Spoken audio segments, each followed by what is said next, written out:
Bonjour à tous, bienvenue dans cette capsule réalisée par 4 élèves en enseignement, soit Xavier Cadoret, Cyril Fraser-Laflamme, Alice Maranda et Léo Fréchette. Dans la présente capsule, nous allons explorer le système solaire ainsi que les étoiles. Le plan de la capsule sera le suivant. Tout d'abord, nous aborderons le système solaire, puis les étoiles, les planètes et leurs caractéristiques, les astéroïdes, et nous finirons avec les satellites. Alors commençons notre voyage vers l'infini et plus loin encore! Tout d'abord, intéressons-nous au système solaire. Le système solaire est l'ensemble des corps célestes en orbite autour d'une étoile. Un corps céleste est un objet quelconque dans l'univers. Comme mentionné précédemment, au centre d'un système solaire, on retrouve une étoile. Une étoile est un corps céleste gazeux qui produit de la lumière et d'autres formes de radiation par des réactions nucléaires. Au centre de notre système solaire, on retrouve le Soleil.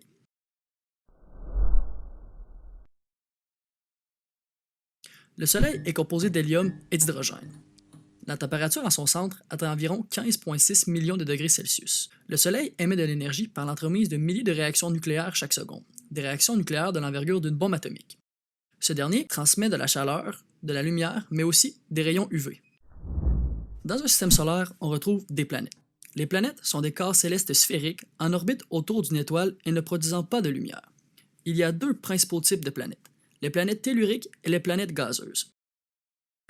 Une planète tellurique est une planète rocheuse, riche en éléments chimiques et minéraux.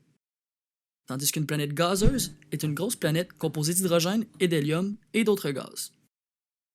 Il y a deux notions importantes à retenir par rapport aux planètes, soit la rotation et la révolution. La rotation d'une planète est le temps qu'une planète prend pour tourner sur elle-même, tandis que la révolution est le temps qu'une planète prend pour effectuer un tour autour du Soleil. Parlons maintenant des planètes de notre système solaire. En effet, dans leur ordre, Mercure, Vénus, Terre et Mars sont les planètes telluriques et sont les 4 planètes les plus proches du Soleil. Mercure est la première planète à partir du Soleil. C'est la plus petite planète du système solaire. Il y a présence d'eau sous forme de glace à ses pôles. Vénus est la deuxième planète à partir du Soleil. Son effet de serre est très important, donc il a une température élevée. On parle de 453 degrés Celsius. La planète la plus connue, soit la Terre, est la troisième planète à partir du Soleil. Elle a un environnement propice à la vie. Sa rotation se fait en 24 heures et sa révolution en 365,25 jours. La Lune est son principal satellite. Mars est la 4e planète à partir du Soleil. On la reconnaît grâce à son sol rouge en raison de la présence de fer oxydé. Il y a aussi présence d'eau sous forme de glace. Entre Mars et Jupiter, on retrouve la ceinture d'astéroïdes principale. Cette ceinture d'astéroïdes est constituée de résidus du système solaire primitif n'ayant pas formé de planète. Les objets de cette ceinture d'astéroïdes sont composés de métaux. Après la ceinture d'astéroïdes principale, on retrouve les planètes gazeuses. Il y en a 4. La première est Jupiter. Jupiter est la 5e planète à partir du Soleil. Il s'agit aussi de la plus grosse planète du système solaire. On ne retrouve aucune trace d'eau à la surface de Jupiter. Saturne est la 6e planète à partir du Soleil. On la reconnaît par la présence de multiples anneaux autour de celle-ci. On ne retrouve aucune trace d'eau sur Saturne.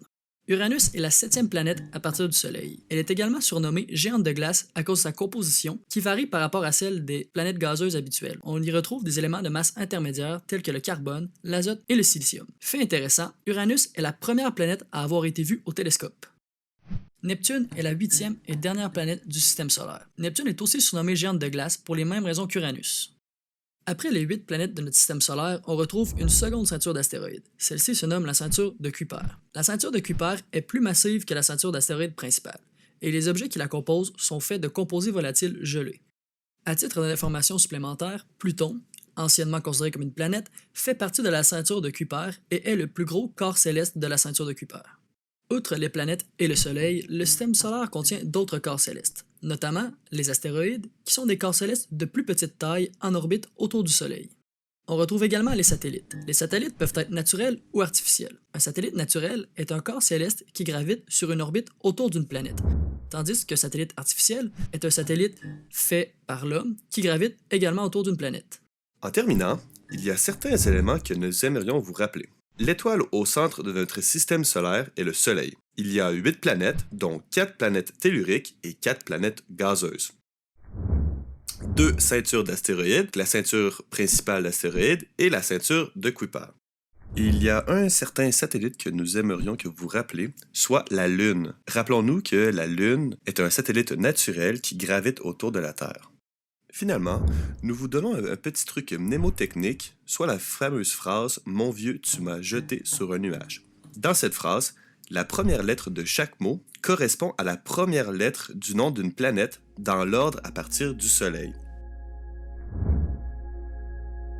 C'est ce qui met fin à notre aventure dans l'espace. Merci de votre attention et au revoir.